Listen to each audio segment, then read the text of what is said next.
Cycle interviews experts and individuals who understand the intensifying cycle of economic, societal, and government upheaval, so you can stay ahead of the changes in our world and keep your family safe. Fortunately for us, we can recognize that we're at the precipice, a point in history where we can all see the cycle changing. Where we go from here is up to us. So let's start the conversation, and welcome to the show. And it is up to us. Welcome, everybody, this evening. Weather craziness across the east coast of the U.S., at least southeast U.S. Thank you for joining us tonight. This broadcast will be partly us looking into the future cycles of how celestial cycles, solar activity, and electromagnetic activity affect our planet and the society on it, but at the same time going into a live storm broadcast here in East Tennessee. So we know that now upgraded just, is it a category 4 or 5? Everybody on the net's like, is it 4 or 5? It's a couple miles an hour difference. So they're trying to get everybody to upgrade it to a category 5. And I'm looking at the disaster microcosm of this. So people are cheering, yeah, it needs to be a category 5, and they're arguing over a couple miles an hour of velocity, like literally wind speed. I'm like, these people are going to be in a tremendous amount of trouble. 20-foot storm surge come in, landing in the panhandle right now as we speak right now, and then there's this whole debate. Yeah, it's 2 miles an hour, should be. Come on, get it the other 2 miles an hour. We need a category 5. Cheering on that it needs to be a larger storm. Like, what kind of, if you're going to manifest on this planet and you're manifesting a larger storm to make landfall, that's not what we want to be doing. We should in unison say this thing needs to shrink and absolutely evaporate in real time where less people are impacted by this. But those out there cheering, yeah, it's got to be bigger, go. It's kind of maniacal when you look at it. But as we go through these next 2 hours, the rainfall and the wind shall increase and really start to pound East Tennessee here. So windows are open. Ransom and I are on. I got 4 different weather feeds that I've been monitoring here. If anybody wants to follow along tonight with us, and also I'll give you some ham radio channels to follow. If you're going to look at, let's see, this is the nhcnoaa.gov. You're going to take a look at that. That's the National Hurricane Center, and you can just dive right in there and look at the rainfall potential. You can look at WBIR. Again, that's WBIR, Whiskey Bravo Indigo Romeo.com. That'll have a live radar feed where it'll show you, but there's no warnings on it. So if we jump over to weather.gov, MRX, that's MRX, Mike Romeo X-ray. That'll show you where the local radar and the Huntsville radar feeds are. You can ping on both of those. That's a little bit wider view than if you're looking at the radar weather.gov station on this one, Kilo Hilo Tango X-ray. And that'll be a little bit wider view coming in right through Chattanooga and where we are down into the east. Just had a nice thick band coming in, pushing onto the oranges and reds. But as this backside of the storm swings through here, as we're on the broadcast, this shall intensify, definitely. And if you want to go to the wide view, you can just go to weather.gov FCC. That'll bring you with the warnings, a lot of flash flood warnings in our area right now. No tornado or severe thunderstorm, just flash floods. Expecting anywhere from 4 to 12 inches, depending on where you're in the mountains right now. And I have reached out to those in the ham community in our area and asked them for live updates if something were to happen. And you're going to listen to this real time. I've pinged them, so it's instant notification on my feeds here. And Thomas, thank you for sending us this evening. Thursday, on the 20-meter band, looking at 14.325 megahertz on the USB, and they will activate 40-meter band, also on 7.268 megahertz LSB, and The 20-meter net will resume operation on 14, that's 14.325 megahertz, 7 a.m. Eastern Daylight Time. The 40-meter will resume operation, that is 7.268 megahertz at 8:30 a.m. Eastern Standard Time. Remember, there are people monitoring. If we have anything, dam breaks, road closures, floods, something unusual happen, I am trying to be open to receive information during this time for East Tennessee. So feel free to reach out. We're over here on Telegram right now, looking at some of the different frequencies that will be available for those listening in. So this was what we heard a few minutes ago, 12 p.m. today, or noon. That's 40 meter. Again, that's high frequency HF, 7.235. And we're looking at around 155. And this is where the grain splits to 157 before it's category 5. And everybody's cheering for that. And I'm just so baffled why you would cheer for a category 5 hurricane. You know, look into this thing. You can hear the rain really starting to increase right now. Now, the winds haven't picked up yet, but the wind chimes will start pinging here in a minute. And we're going to run with this for tonight. But thank you for joining us. Just needed to get the emergency broadcast out. If anybody is out there, I am going to keep an eye on the different warnings coming in for East Tennessee as we go through the evening. So Ransom may talk more tonight than I am. This is the largest storm in terms of width from one side of the storm to the other side of the storm as a record breaker. And also, if we're looking back in time, the amount of rain pushed up from a tropical system takes us back to 1858 here in East Tennessee, at least. So to preface the show tonight, and again, thank you for joining and thank you for your valuable time. Ransom Godwin and myself here on Civilization Cycle, taking you through the next couple of hours. And our world's really spinning in many different directions here. The record floods across the planet, decimating, and I mean absolutely gargantuan gouges out of our crop production globally, which is going to drive food prices further. You know, what kind of civil unrest might this turn on itself just because food prices get so high and people don't have money for the other necessities? And are we in a cycle is more the question. And if it is, what's it driven by? Is it driven by solar activity? Is it driven by the currents flowing into our star that give us that activity, or the cycles in our sun from further afield? And a spiral arm of the galaxy is interconnected, a web of electromagnetic filaments. So if there's a current downturn, like you're in a coffee shop and, you know, some of those filament bulbs, the old Edison bulbs, somebody on the wall can turn it down and it gets really very dim, or you can turn it up really high and it gets very bright. Well, if you think about electromagnetic currents flowing through the solar system or in the spiral arm of the galaxy or the galaxy itself, then those ebbs and flows of current, you know, perhaps they were demarcated by ancient civilizations. You know, the Mayans talk about being above the ecliptic and below the ecliptic.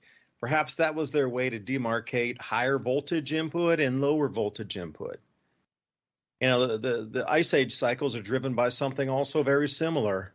Higher voltage or lower voltage. Lower voltage means ice age. Higher voltage interglacial for that 10,000 years means more current into our star, more warm star, more active star. And then we come out of that. What magically takes us out of an ice age? We ain't driving SUVs. Maybe a lot of people were distilling back then, and the old worms were putting up so much heat into the atmosphere that it did offset the glaciation, and we came out of it because everybody was running on the creeks here. Anyway, Ransom, thanks for joining tonight. I'm just kind of babbling, man. I'm just kind of really energized right now with this extreme weather coming through. I bet. I've watched a couple of them blow in, and it's kind of exciting. You got to get your Gore-Tex on. You know, this is one of those occasions, though, and we've talked about it before because this isn't the first storm that comes in. A lot of people say, why are you always talking about being prepared for everything? And well, this is why. This is the inevitable. So people all over the place seem to have a problem dealing with the concept of inevitability. in the fact that there are natural disasters that don't care about your political affiliations. They don't care, how many followers you got on TikTok. It doesn't care. It just happens. And when it does, there's the people that are somewhat prepared, and sometimes even all the preparation you can do isn't enough because of circumstance. But then there's also the deer in headlight people, and they happen to be in the center of every natural disaster that ever happens. There's always those people, and there's a lot of charity, so sometimes they get taken care of, and sometimes they're sad stories. But this is the kind of thing that shouldn't be as sad as it often turns out to be, because we can, like, I mean, think about it. If you lived in the 1800s, you're not going to just get on and look at the weather map and say, oh, wow, that's 90-mile-an-hour plus winds coming directly at the city I live in with lots and lots of rain. Maybe, just maybe, I should plan on the lights going out, things being damaged, and lots of rainfall, flooding, etc. But for some reason, other than the sometimes local government does it okay, and sometimes they don't, because we've seen kind of exacerbated disasters when government was involved, i.e., Katrina. Right, that was one of the best examples. And then there's been other ones, kind of like Harvey, where the people of the actual country, not the government, stepped in and made it not such a disaster. And that's the way it has to be every time. You can't depend on local or federal law enforcement to show up and help you. Most of the time, they're after the fact reporters. In other words, they show up and they tell people what to do after the disaster. But rarely are they, making sure door to door that people have water, that they know what to do in case of a flood. Do they have enough food to last them that's non-perishable? Do they have backup light? Do they have adequate communication if there is no power? Things like that.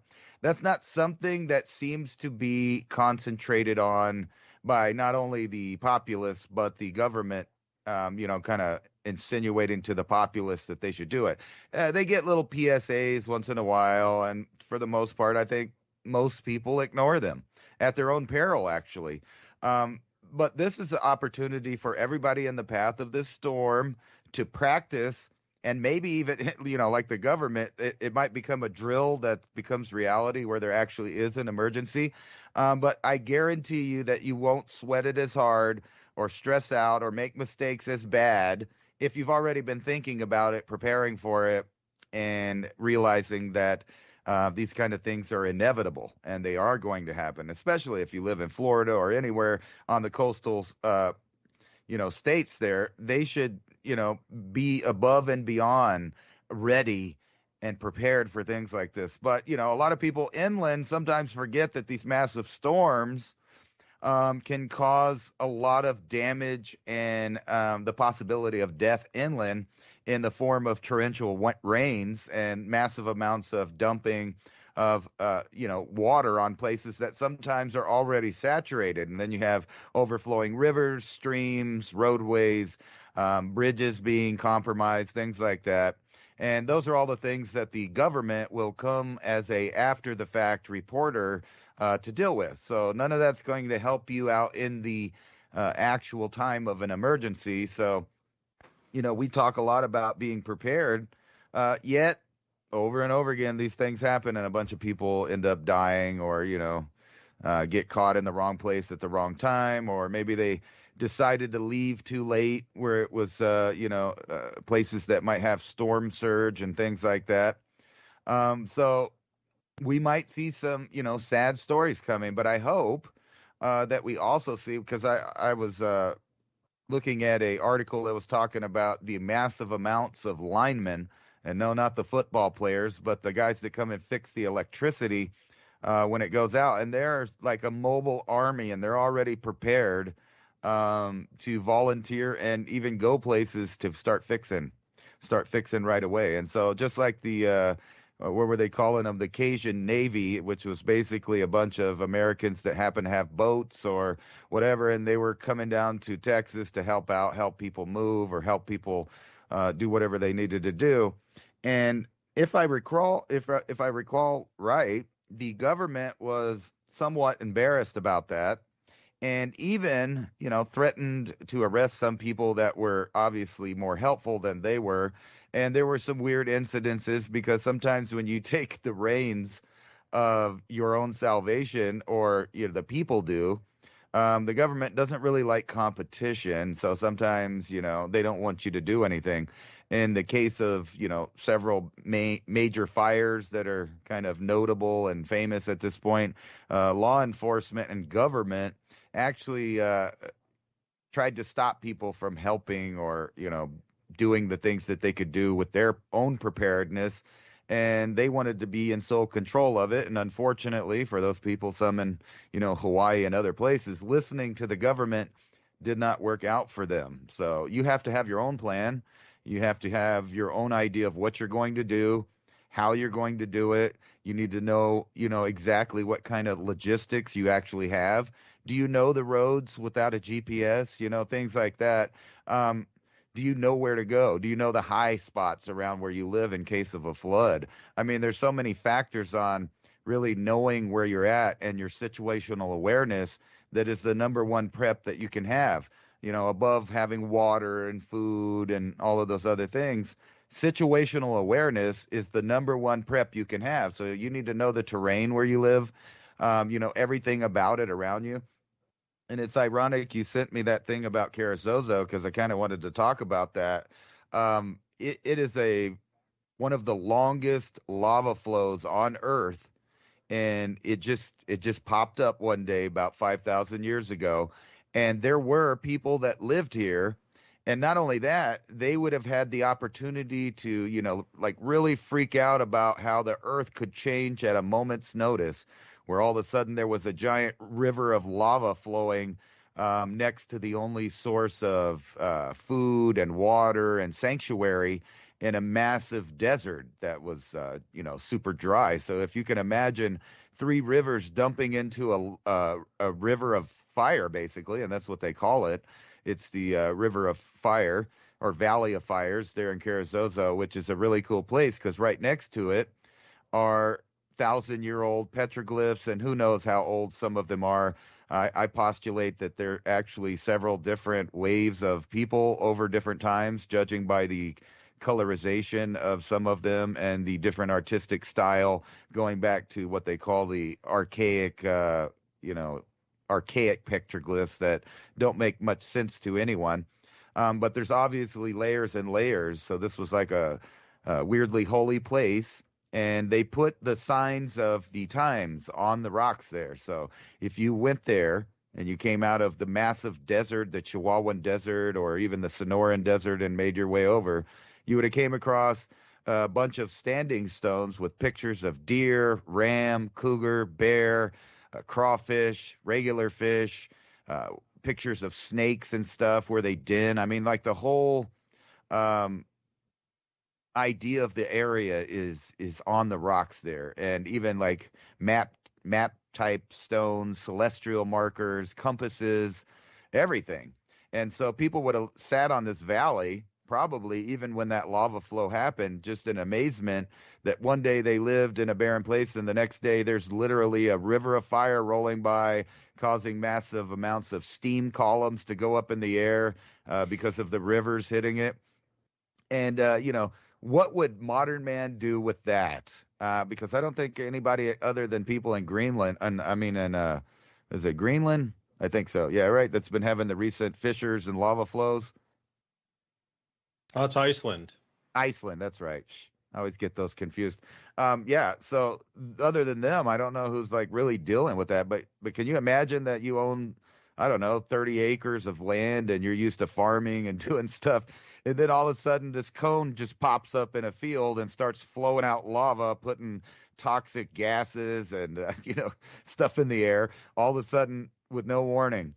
That's the kind of stuff that I think people just can't wrap their head around.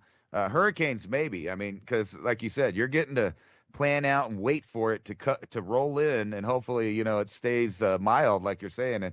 And of course, there's all those doom and gloom apocalyptic nuts that literally want society to burn, and they want massive natural disasters to entertain them. And that is kind of sick that people are like that. So yeah, if you're trying to manifest something, you should manifest to help people have good vibes, to be prepared and kind of deal with it in a non-stressful but practical way, so that there's not a big death toll. Yeah, and manifestation with the different electromagnetic field in play right now, especially intensifying through the end of the month in October. The thoughts that we all have, if we could harness those, we really could kick this evil, this darkness, this invasive energy that's upon our planet. We could manifest as humanity on a collective thought and knock this darkness back for thousands of years. But the distractions that are thrown in front of us as the magnetic field intensity changes, it's going to be one of World War coming in, this never-ending disasters, the cometary bombardment. It's going to be this, it's going to be that, it's going to be any other. It's going to be 1,000 different things to distract, and I'm sure AI is going to drive most of the distraction for your individual feed of things you've interacted with in the past that will grab your attention to keep your attention away from collectively interacting with others that could manifest a different reality on this planet and a different magnetic field as soon as next month. I digress, though. You're talking about archaic petroglyphs, and I'm just wondering how many times this cycle has come in and flowed out, the ebb and flow of these energies that allow us as humanity itself to manifest a different world, literally a different world in front of us. You call them archaic petroglyphs, maybe I would call them plasma petroglyphs. Because what the ancients witnessed in the sky from the Judicula Stone in North Carolina, all the way to where you are out in the southwest there, the ancients had witnessed something vast electrically in our skies that was so awe-inspiring that they took the time, even during cataclysm, to chisel it in the walls, lest we not forget what we just saw. For the next 1,000 years, 2,000 years, those of our lineage that will come down, and when we start to see these same crawling, manifesting squatter man figures in the sky, that will say, wow, we are back into this. Perhaps this would be a safety area. So, when you talk about petroglyphs, you might look at them as just a bunch of rock carvings on a wall somewhere down deep in a canyon. I'm looking at that as the number one survival place, because they were still alive to be able to carve those petroglyphs. To whatever happened to this massive cataclysm, they're still there alive, carving those into the canyon walls. So for me, I'm like, oh, that could be a new one, place to go. But again, how quickly can deserts turn to grassland and forest again, like we're seeing across the entire North Africa, Sahel, and especially western, what you consider Arabia, along the Red Sea there, Jordan, western Saudi Arabia, Yemen, Oman, like record floods just again and again. The deserts are starting to green. And this was talked about in the Quran as well. The deserts are going to green again. They're going to become forests, grasslands, savannas once again. And we are absolutely 1,000% seeing the exact same thing. But the way they describe it, it's a returning, it's a cycle. I'm not really a religious person in that sort of sense, but when you get a lot of, foretolds in many a book and a religion across the planet that all overlay and overlap into a single, channel of, all right, look for the deserts to regreen, look for minds of people to become insane, and you just start to look at the way our world's behaving right now, then really what drives that they knew the cycle was going to return? Because I am of the volition, and I will absolutely 1,000% say this tonight on the show. About a month from now, actually 2 days ago from now, at the 23rd, 24th of October, We're going to have the squaring of the gas giants in the outer solar system. And this particular squaring, as viewed from our Earth, that perception or that perfection of the way you look at those planets from our planet here, the Earth, out to the gas giants, Jupiter, Saturn, Uranus, and Neptune, they form a square. This has not been seen with the same, it's like 1 degree arc of difference out of 360 degree arc. 1 degree different. And that is in the last 2,000 years, 79 AD. Now, it was seen something very similar in 1305, and that was actually in the Sporer minimum, if you're looking at grand solar minimum chronology there. And also was witnessed in 425 BC. So you can only find this a handful of times through time, literally, where we start to see this square. But the one in 1305 in the Sporer minimum was not exactly as square as it is now. So I'm looking at the human perception in this. If there's a different magnetic field forming and the Earth's going to pass through like 2 dual magnetic fields, then you look at toroid looping waves, toroid fields, and where they loop over themselves, well, there's this phenomenon called the block wall, where you get a zero field canceling effect. It's kind of like noise canceling headphones for Bose. You find the 2 waves and you synchronize them and it cancels the noise. Something very similar in toroid magnetic fields, where that loop, where those touch or intersect for that first looping, what you would consider line, there's a canceling effect there. And however deep that goes in, so if you look at Earth's magnetic field lines, you can see them, they loop around. Now, if those were to connect or intersect with another magnetic field of another planet in close proximity, then there would be a canceling effect also. And I'm just wondering how this is going to affect perception on our planet and why there's so many distractions and why there's so many earth changes. And that's another thing, you know, as I listen to this pouring rain out my window here, the temperature just dropped too in the last 10 minutes. It just became very chilly in the last 10 minutes, I must say. The amount of earth changes that we're seeing with cloud cells, jet streams, out of season snows, droughts, there's nothing that's normal anymore in our weather patterns and the systems. We're either at extreme drought or extreme flood. And we're looking at, you know, jet streams undulating. And Ransom, I sent you some of those. You look for those green graphs. That's the amount of moisture at 10 hectopascals or 85,000 feet, approximately 84,999 feet on the 10 millibar chart there that I sent you. This is how much water is in the upper atmosphere. Now, generally, it's not that high. I was trying to explain somebody the equivalent the other day of, you know, in a desert, we might measure rainfall for a total year in like feet, a foot, 2 foot, 3 foot. You might have a 3-foot rain gauge in a desert in case there's a big flood and you could get an extra. But we're talking about like a 30-foot rain gauge in comparison. Like you just don't measure that high normally. So once you get above 85,000 feet in the atmosphere, they just kind of stop measuring moisture because it's not supposed to be there.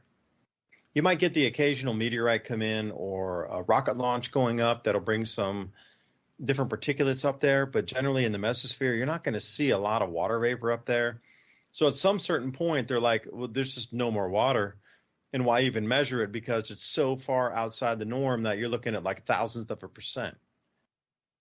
What we're looking at with some of these charts here is thousands of times more water up there from the Hunga Tonga eruption. And I would go with Jim Lee from Climate Viewer saying now that the injection of carbon black at 70,000 feet as an ongoing geoengineering project could add into that signature that we're seeing. Because there's also a 74,000 foot at 16.6 millibars. Also, that shows something very similar, like that 70, around a 75,000 foot range. So, is there a strange geoengineering project at high altitude using carbon black that we're not privy to? Because I can understand that Hunga Tonga would eject an enormous amount of water vapor up there and really just like cloud those layers in the mesosphere. But you're seeing this strange striation pattern now, almost as if it's being layered. Because if anybody, you've ever seen those trails come out of back of airplanes, they kind of get thin and they do that and they just come out and they get hazy skies. If you're looking at some of these charts, they don't make sense. Okay, you get this huge Hunga Tonga eruption, boom, just solid green. And then at the end of it, as it's coming down, if you're listening to it and you can't see the chart here, it looks like zebra stripes. Like it's on, off, on, off, on, off. But in the real world, where things would start to slowly drift out of our atmosphere at a certain percentage rate per year, it should slowly taper down from incredibly dark green uniformly through into lower spectrums of green as it would be pulled out of the atmosphere, some 3 to 5 years later. And we're in that 30-year period right now. So, 14% more moisture in the atmosphere from Hunga Tonga. So you would expect typhoons and hurricanes to be stronger, thunderstorms to be stronger. Water spouts will come out of nowhere. We're getting bunching jet streams where we get these, rivers from the sky. If you're going to, I'll be conservative and say 10%. If you're going to add 10% more moisture to the Earth's hydrological system, then everything else would get, snarled like snakes, worms in a bunch. It's the same exact thing because heavier water vapor moves more slowly through the atmosphere. So if suddenly there's an enormous amount more water in the atmosphere, everything is going to slow down. And some of those faster moving wind currents are going to crash into the slower ones and they have nowhere to go. They're either going to go really far south or really far north, and they're going to extract moisture out of one place and they are absolutely going to dump on another. Like this uniform rainfall that we're so used to for planting and harvesting dates that we've, become accustomed to in the last 200 years, those are thrown out the window now. So it's all good luck and get the crops in when you can.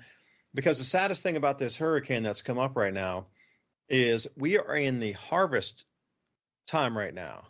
And as I was driving by the night before last, I saw guys out in the field at midnight with their lights on, running their machines, trying to get anything harvested they could before this rain came.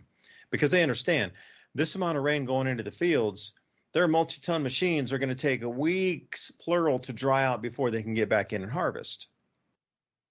And by that time, to put it into mid-October, they should have already been planting.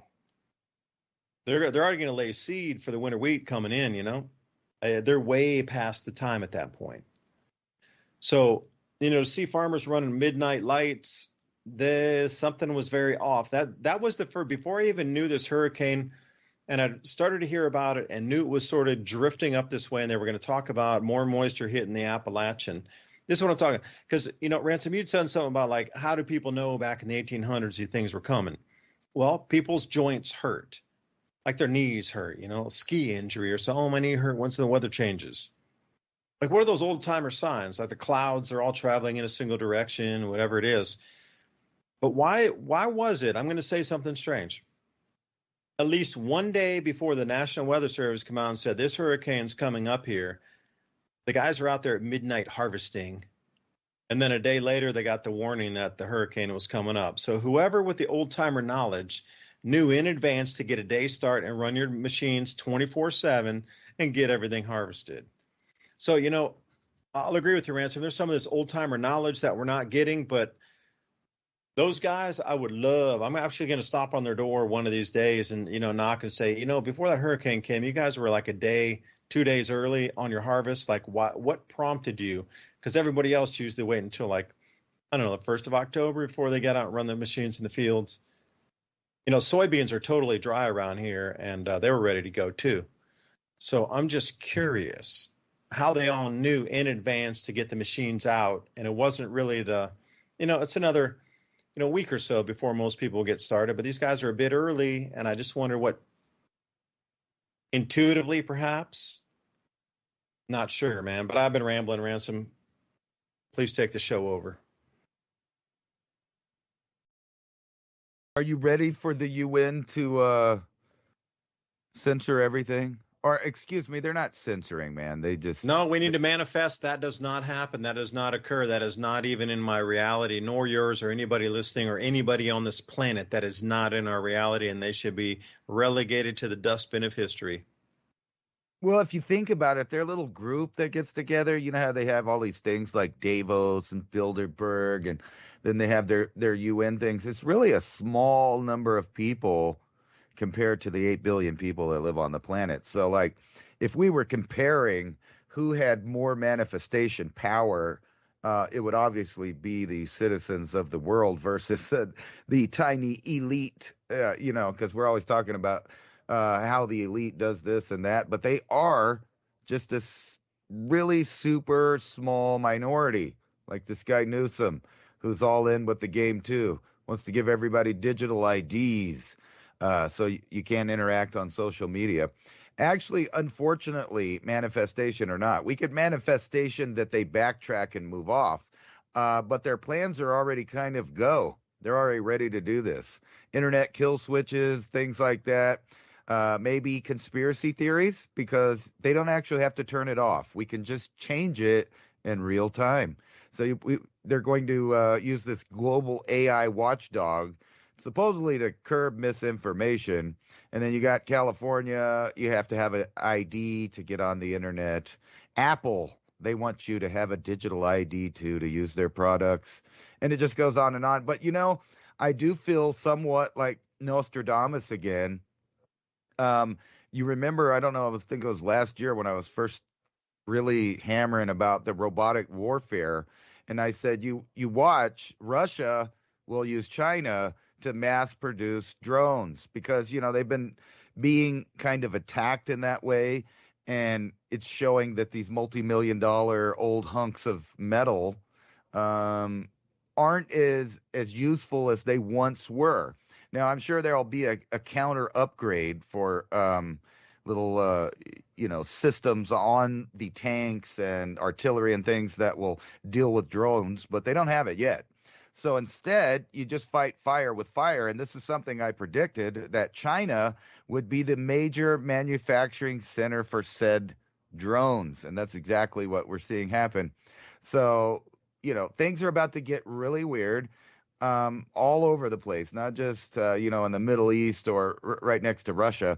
I've been reading into all these little bordering countries with Russia, and all of them have this imagination or maybe reality that in the near future, meaning this winter, there's going to be a kinetic exchange of forces. And if NATO, is any indication, that is going to happen. I mean, we are now giving long-range weapons, bigger weapons to certain people there that are poking the bear.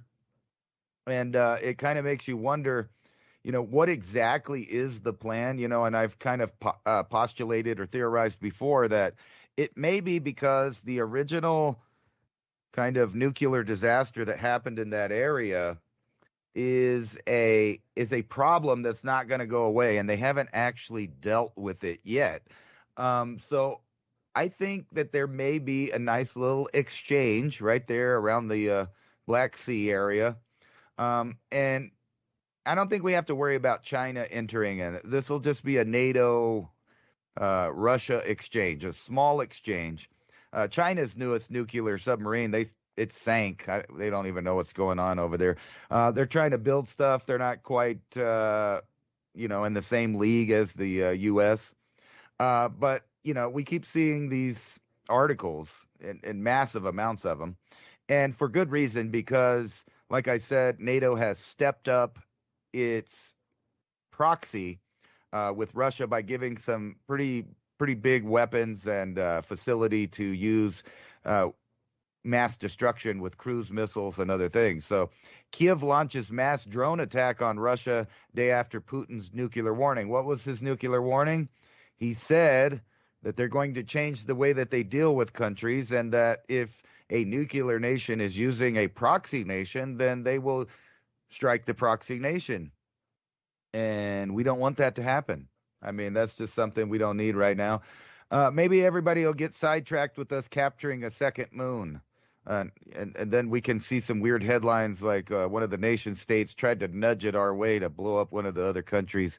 That's a possibility that's not really that far-fetched, considering that we have indeed messed up the orbits of some of these things already, right? So I was showing everybody when you were talking earlier this footage of a big meteorite, nice glowing green meteorite in Mexico, and they caught it in many different angles. Just and I've seen these where I live too. I sometimes sit on the porch at 3 a.m. in the morning, and I see these go by, and I wonder how many people actually have evidence of an increase in the amount of these objects rolling in, but they just don't check their security cameras because nothing happened to them. But if you just happen to see it and you do have security cameras, then you know exactly which minute to go look. And I've kind of been trying to do that and capture one like this, but these are beautiful examples. And if you can imagine this rock just being a little bit bigger, we're talking something that might actually hit the ground. And, a little tiny rock can be like a nuke going off. And, so there's nature that's also sending little devices like this that could annihilate entire cities, countries, depending on the size of it. But can I throw a thought at you there, Ransom? Yeah. I got an answer for you. If anybody out there is listening, you can go to fireball.amsmeteors.org.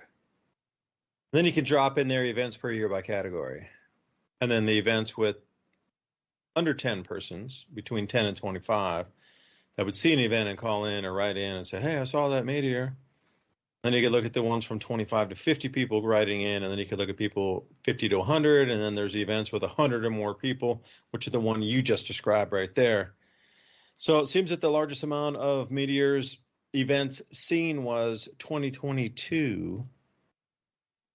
And this year we're at 300 already, but we're not finished with the year. So obviously we're seeing a lot more large fireballs coming in. And here was the interesting one. I started to look at by the month, and November is I guess, over the last 20 years, the number one month to see large amounts of meteors. So if we're still at 300, and the last biggest 2022 is around 522, and we're right at 300, it's like 298. November is going to be a big month. And then December is a relatively large month. It's like the, say, fourth largest, I guess, on the entire year. So November being the largest, the largest amount. So I'm wondering, in the Northern Hemisphere viewing as we're spinning around, then what is causing that debris to hit the top of the planet like that in that certain month relative to where we sit? Now, again, the American Meteor Society, excuse me, I digress. I apologize to anybody with the Meteorological Society. I didn't mean to say that, didn't mean to, degrade you at all. American Meteor Society. Because the Meteorological Society, they're compromised and they just follow the global warming, CO2 is warming everything agenda. But tracking the fireballs, so there we go, man. That's kind of your answer, but I do believe, just saying from my research here, that January begin at the end, February, March, April, you're going to see an enormous amount of more fireballs this year than we've ever seen. It's actually going to scare people on how many are coming in, how big they are, and how frequent they are in the daytime sightings, just because of the Earth will be in front of the sun, and every body in the entire solar system will be behind us, but in that particular squaring formation. So it's not as if the planets are all spread out around us, behind us on the Earth.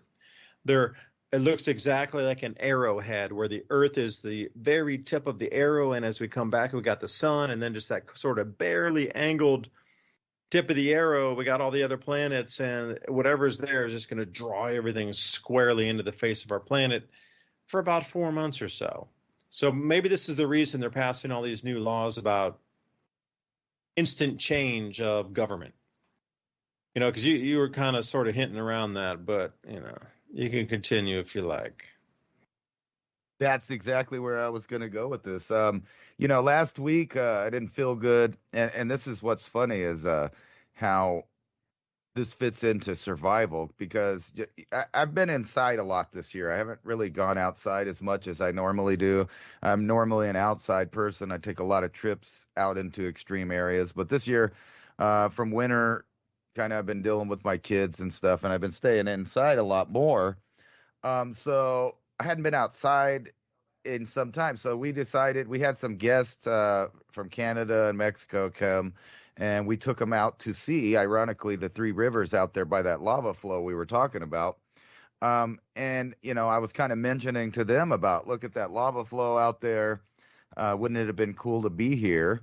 Then now, keep in mind, this is the day, and I wasn't keeping track of the solar weather, right? So this was the day of the geomagnetic storm that started in the afternoon there, and it went into the late night, and it got up to kph 9 or something like that. But one of them or both of them brought some illnesses, not on purpose, but just brought it along, and we hadn't been exposed to anything in a long time.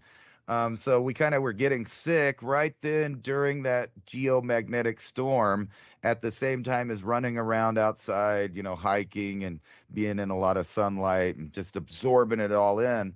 And I got fried, like my skin got messed up, and I got a fever, and boy, I felt bad. And I was just thinking, imagine the same scenario, except for life depends on you getting up and getting food together and water because of, I don't know, whether it was like fall or winter's coming or whatever the scenario, but you can just imagine like people are out there, they're trying to prepare for stuff, and then they just get an unexpected sickness out of nowhere that puts them down and you can barely do anything.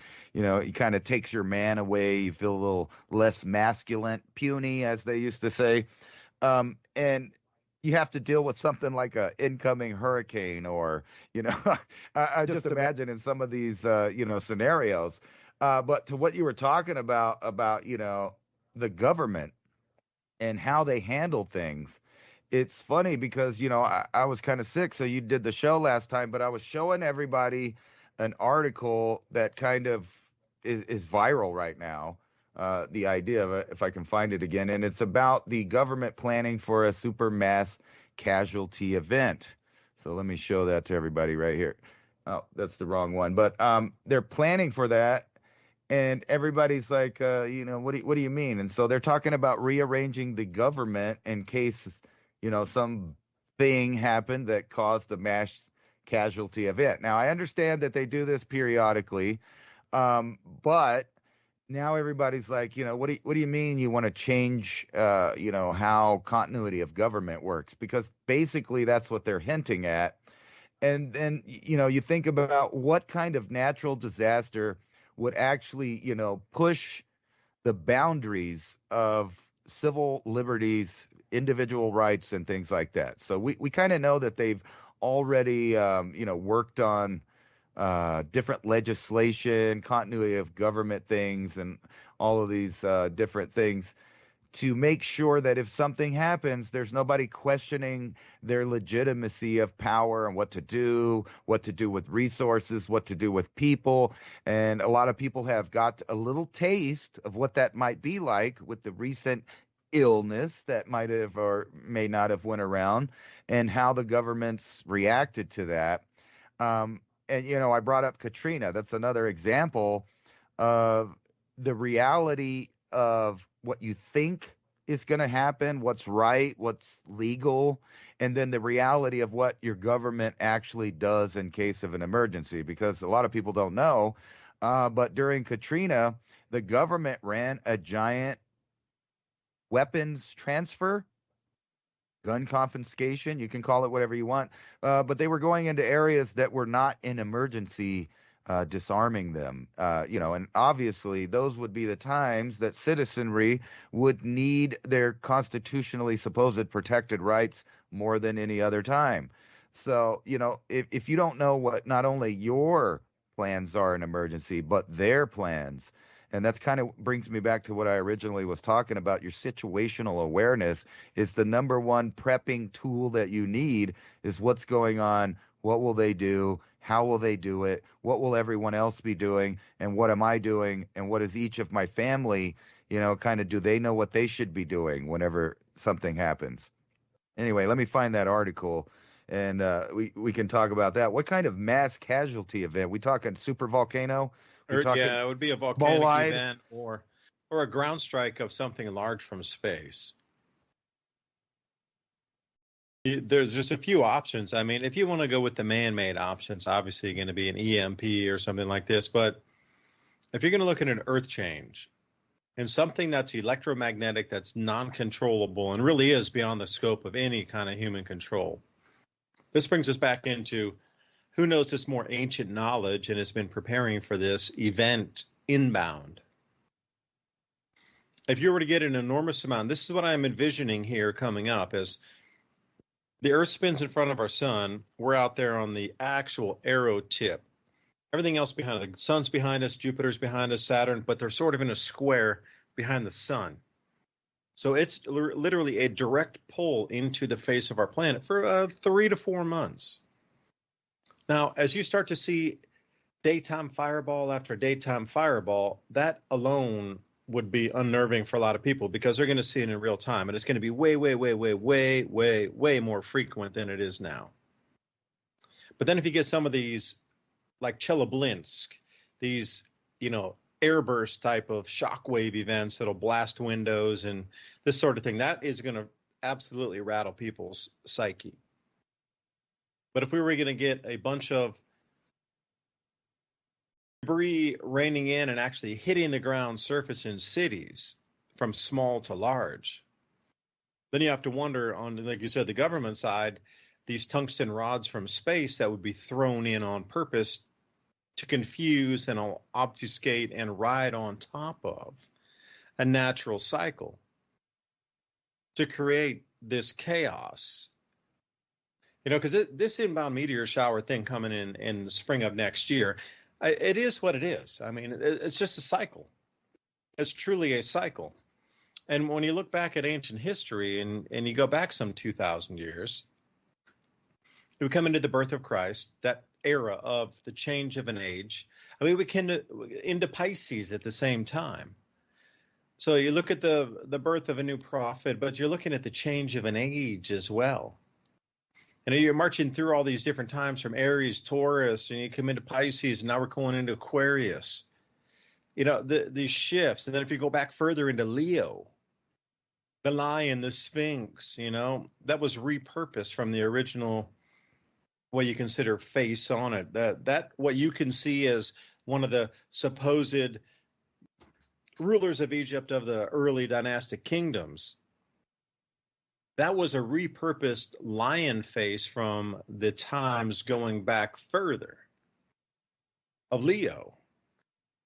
So when you start to look at all these major signs and I guess iconography or pictures of the time that were carved in stone, literally, like these last 2,000 years, it's all been about the fish.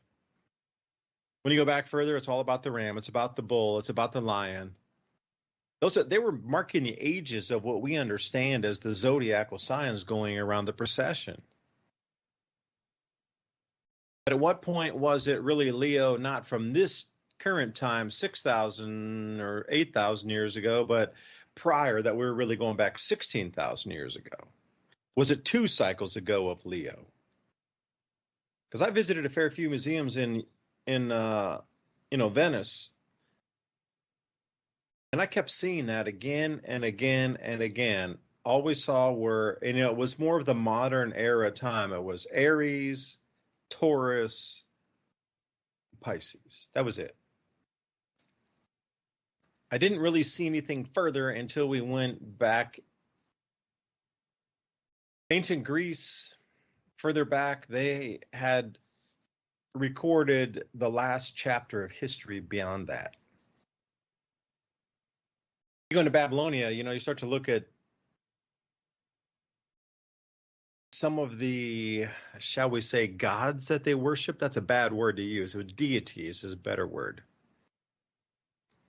Something that was considered magic of the time. that was literally larger than life of anything that they had known that came down with superpowers. And I would say deities, not gods, because they were just anything would be indistinguishable from magic that was highly advanced in technology. So, you go 200,000 in the future, 200 years or 200,000 years in the future with technology, and you come down today with us, we would think it was magic. We would think some sort of beings were returning. I mean, Project Bluebeam and all this garbage they talk about, it wouldn't surprise me if, it was really something technological that came back to try to say, hey, we're back. And by the way, it's just nothing more than we have better tech than you. And we can plug something into your brain waves. We don't even need the wires. We don't need the sound anymore. We just throw it in there for you. Telepathy. It's unknown if early man knew they would be the progenitors of great civilizations, or if they knew when their empires would fall and disappear into history. Fortunately for us as modern man, we can recognize that we are at the precipice, a point in history where we can see the cycle changing. Where we go from here is up to us. How do you feed your families when the shelves are empty, the stores are shut, and there's no food available? What is the fastest, easiest, and most productive foods to grow? What is the quickest way to get somebody who has no skills at all up and running and producing very quickly? If you understand that we're at a point in history where it is no longer optional to be growing your own food, if you're really freaked out and concerned because you've never grown food before and you don't have any skills, you don't know how to do that, but you know how important it is, then I want to let you know, however you stumbled here, you're in the right place. My name is Marjorie Wildcraft. I'm the founder of the Grow Network, and I have been the female leader in the survival and preparedness space for the last 20 years. How to grow lots of food, even if you have no experience, are older and out of shape. This is for people who want the fastest and easiest ways to produce healthy and delicious meat, eggs, and vegetables. Because you know that growing your own food is like printing your own money. During this webinar, you will get status of global food shortages, how long the crisis will last, how much space you need to grow food, easiest, highest calorie foods you can produce, a complete plan for producing all the food you need, how to get started today, regardless of season. Marjorie will show you the fastest, easiest, and simplest ways to produce calories and nutrition, especially in a crisis and/or grid-down situation. The assumption is that you have no experience and you need to start producing food immediately. The most popular part of the webinar is the Q&A session at the end. So please come prepared with your questions. Pro Clear Cleanse is the most powerful spray cleaner on the market today. No elbow grease necessary. Pro Clear Cleanse cuts through grease and grime like a chef's knife. Finally, the one cleaner that can do it all. Powerful surfactant cleaning technology cleans ovens, glass, porcelain, even polished wood. Environmentally friendly, less packaging and waste with no harsh smells, pet safe, child safe. 5 tablets equals 1 bottle of traditional cleaner. It's 5 months of cleaning for a fraction of the cost. Behold the grease-erasing power of Odor Crush. Simply drop a tablet into your bottle of warm water and shake it so it is evenly diluted. Spray the surface you want cleaned. Let set longer for tougher grease. Take a paper towel or a reusable cloth and wipe. Done and done. Howdy, partner. You know people are having dinner and the smart ones are eating beef. Let me tell you a brief history, or more accurately, a beef history of dinner. Domestication of cattle happened around 8000 BC, but that's not when beef became what's for dinner. We've been eating beef since times before history.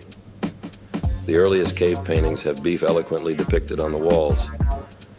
Those cave drawings of the hunt were for the aurochs, a primitive bovine. That's right, beef. Like I said, people are having dinner now, and the smart ones, well, they're eating beef. Americans want great food today, but we also want to have great food to eat if things go south in a hurry. Unlike most companies that take the cheapest, worst parts of the cow, then turn them into beef crumbles, whatever that is, they freeze-dry them in hopes that their customers will never actually try to eat it. Our premium beef cubes are sous vide, freeze-dried, and ready to be eaten right now, or in a decade from now. We want you to eat our beef now, so you can buy more. Prep with steaks, not with beef crumbles. This is a high-quality product. It's all American beef and 100% natural. None of that craziness of lab-grown meat and mRNA jabs. Our beef has a shelf life of 10+ years. This is high-quality cooked and freeze-dried beef for long-term storage or not. Eat well today and eat well tomorrow. Click the link in the description to get your Prepper beef with Prepper All Naturals, so you will always know what's for dinner. Don't forget to sign up for the show notes to get information we sometimes can't relay on social media outlets. Sign up at oilseedcrops.org/MIAC radio show. Looking at this is an event to behold that we are seeing here. You know, this is one of the largest rain events coming up as a tropical system since 1848, so they say. One site said 1858, and the other sites are saying 1848. So I'm kind of, you know, it's one of those two. And again, you know, if you go back further in history, a little bit obfuscated there. So weather warnings out across East Tennessee, high wind warnings, flash flood warnings. The high wind warnings are pushing it up 40 to 60 mile an hour, 80 mile an hour gusts. Almost every road that we drove by today going up. We drove by to go just check it out earlier, going up to Indian Boundary, road closed. If you're local and you live up there, you got ID, they'll let you go up to get home. But if you're just going to be somebody driving up there, they close the entire mountain range here, going up anywhere into the Smoky Mountains, Cherokee National Forest, Cherahela, anything. Everything's closed with high wind warnings, 80 mile an hour gusts they're looking for. And I can attest, even on the break, the rain really started to pick up in like the last 2 to 3 minutes here. Definitely heavier than it was. And looking across here, almost everything in North Carolina, I mean, everything is flash flood warnings.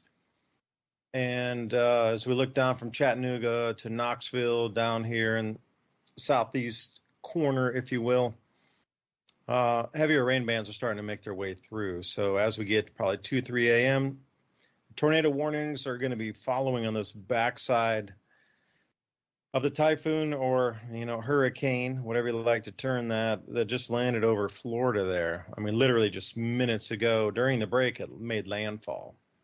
So, historic hurricane. And another thing about this hurricane, it's the widest hurricane ever recorded during this time of the year in September. So the width of a hurricane, like how wide it is from the north or from the east to the west, north to the south, this is the widest one, double the size of anything they've ever recorded before, which is strange in itself. But again, if you have more moisture in the atmosphere, for example, from the Hunga Tonga eruption in 2022, that moisture is now starting to make its way out of the upper levels of the atmosphere down into where weather forms, quote unquote, 20,000 to say 35,000 feet. That is going to start to add into a lot more systems. So if you're looking at more moisture, double the width of any other hurricane ever recorded at this time of the year, double the width, not a quarter, not half as much, double. It's the widest storm ever recorded. Now put that in perspective. This is the longest, biggest, giantest, if that's even a word, most gigantic east to west in a breadth storm that's ever been measured. And, you know, it jumped from category 3 to category 5 just as it made landfall. So, you know, some of these projections that were from the National Weather Service coming up here into the Appalachian Mountains, they're off by a little bit. It's going to be way stronger than they anticipated. And the new updates aren't even up yet. They'll be coming up at midnight here. So expect heavier rain densities, severe thunderstorm and tornado warnings that are starting to come off of the backside of the hurricane, especially in South Carolina, as that moisture is getting pulled from the ocean right in. It meets those mountains right there as it comes off the coast. So, you know, could you expect something in the Appalachian chain too? It's all getting dragged up here. And North Carolina, with the backside of the storms pulling from east to west, that rain out, we're getting part of it. But that eye of the storm is slated to come directly, literally over my house tomorrow morning. So we'll see where it goes. It's going to land somewhere in the eye of the storm as it becomes a tropical depression after it passes Atlanta. It's going to land somewhere between Chattanooga and Knoxville. And I'm down here on the Cherokee National Forest edge of the boundary here. So that looks like it is depression's going to sling over the house. We're going to try to live broadcast tomorrow morning. I'll be up at probably 5 a.m. I can't sleep during these incredibly energetic events. I've always had trouble sleeping during these. They energize me. Some people get sleepy and scared, but I get energized. I just can't sleep a wink during these kind of storms. I really can't. You know, it's not that it's exciting. It's just, I don't know, my senses are heightened. And before we get into the show, Revolution Radio, thank you for letting us speak tonight. And if anybody out there really appreciates free speech and, you know, just letting us talk freely without any boundaries, whether you agree with us, disagree, I mean, do your own research. I don't want you to believe a thing I'm saying tonight. I want you to do your own research, except I'm looking at satellite feeds. Otherwise, some of the subjects we're talking about, don't believe me. Do your own research. And that's the way it should be. You shouldn't have to regulate my speech. I should be able to say what I want. And if you don't want to agree with me or you don't want to listen to the concepts that Ransom and I want to talk about, cool, turn the dial. You don't need to listen to us. If you think we're saying something that's a non-truth, great. Research it and then throw it to us and we'll try to respond to it. But you don't need to censor us and turn our voices off because we don't agree with global warming. At least I don't. I can't speak for Ransom. He speaks for himself. But me, I believe it's driven by the sun. Not CO2, not you. It's the sun. And that's my statement from myself. All right, Thomas just sent us photos in here. Let's take a look. Coming off the Ham Network. Oh, thank you. Key messages for Hurricane Helene. Yeah, they've slightly adjusted because it is coming in at a higher, it was Category 5 versus 4. All right, again, just for those out there listening, the Hurricane Watch Net, the HWN, is set to activate. So if you're on the Ham, 20-meter band, 14.325 megahertz, that's on USB, will begin. It's already at 10 a.m. until losing propagation tomorrow. So they should be live already. We'll see. 40-meter band, 7.268 megahertz. That's LSB. And again, the net will remain active on the frequency through the day and overnight for as long as propagation allows. So if you're looking for updates, please kick those in. Remember, you can listen to Ham even if you don't have your license. You can listen. You cannot broadcast 20-meter band, 14.325 megahertz, 40-meter band, 7.268 megahertz. And make sure you got your WX stations on if you really want to listen to something. Depending on where you are, current speeds have been adjusted upward for the storm ferocity coming in. So whatever you have seen in terms of forecast, Appalachia, it's going to be a little more intense with higher rainfall totals than were initially given over the last 6 hours. This is going to increase. So look for the adjusted figures coming in at midnight tonight, 12 p.m. or 0. I can hear the rain increasing outside too yet again. So Ransom, I was kind of distracted looking there at the weather. Oh, I will say one thing. You know, you talked about Ransom before the show. You know, if everybody got ready out there, like my generator is ready. I fired it up earlier. We got all the cords run in. We got splitters on everything. I got battery backups on all my gear. So if the power goes out, it'll literally take me less than a minute to run to the garage with my headlamp, fire up the generator because the cords are already laid out, replug in everything, and it should stay online as long as we don't lose the internet on a catastrophic tree crashing down over our cables here. But that's like pre-preparedness. You know, we're kind of prepared. We got the lights laying around the house. The cables are already run in. It's just like literally pull the generator and it runs and everything's ready to reestablish within under 5 minutes. So, Ransom, you'd mentioned something like that when we started the show earlier. Welcome back, everybody. And that's just kind of a strange and unusual night with the hurricane making landfall and the record rains. This will be some of the largest rains in 150 years seen here in the Appalachia, North Carolina, Tennessee, Georgia, South Carolina area. So, what kind of energies could you expect in a once in 150 year storm? And are you sensitive to that? I don't know. So, Ransom, I digress. Show is yours, man. Take it away. I'm so glad I don't live anywhere near these places that have this 140 mile an hour wind now, right? Um, that's pretty strong. And I was looking at the thing. This is Thank you, like Thomas. the main thing that people need to be worried about right now is the storm surge coming in because it's just crossing over right now. But look at all of these major, well, Atlanta, Knoxville, and then it's going to whip around and hit Nashville. So probably Knoxville will get hit twice, basically with torrential rains. Athens, like there's some pretty good sized towns all the way down from Tallahassee up that are just going to get hammered with rain. So yeah, I hope that those people are prepared. I hope they didn't think it was a joke that if they're in the line of this, and it's not just we kind of all keep track of the eye of the storm, but it's really the big circle around it that everybody gets flooded out on. And like you were talking about earlier, you get tornado. I think there's at least 4 or 5 warnings right now for tornadoes in different spots around this.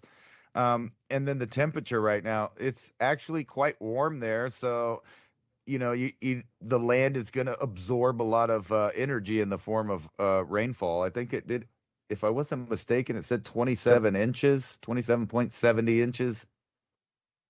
And what were you saying there? Yeah, in some locales, especially in North Carolina, but you're right. When it comes into Nashville and they're looking at 6 inches plus of rain, I mean, that is a city stopper. And, all those, hipsters out there going in to buy like one egg sandwich to get them through the night or something, like, oh, the store will be open in the morning. Like, there's a lot of people with that mentality in Nashville, and I'm not bashing on Nashville. It's just the city hipsters, they think they know everything, and they've only ever known cities, grown up in cities, but they really haven't experienced nature's ferocity in a city before. And they're about to learn that if their water turns off and they got like an egg sandwich and that's all they got because they thought, Whole Foods would be open in the morning.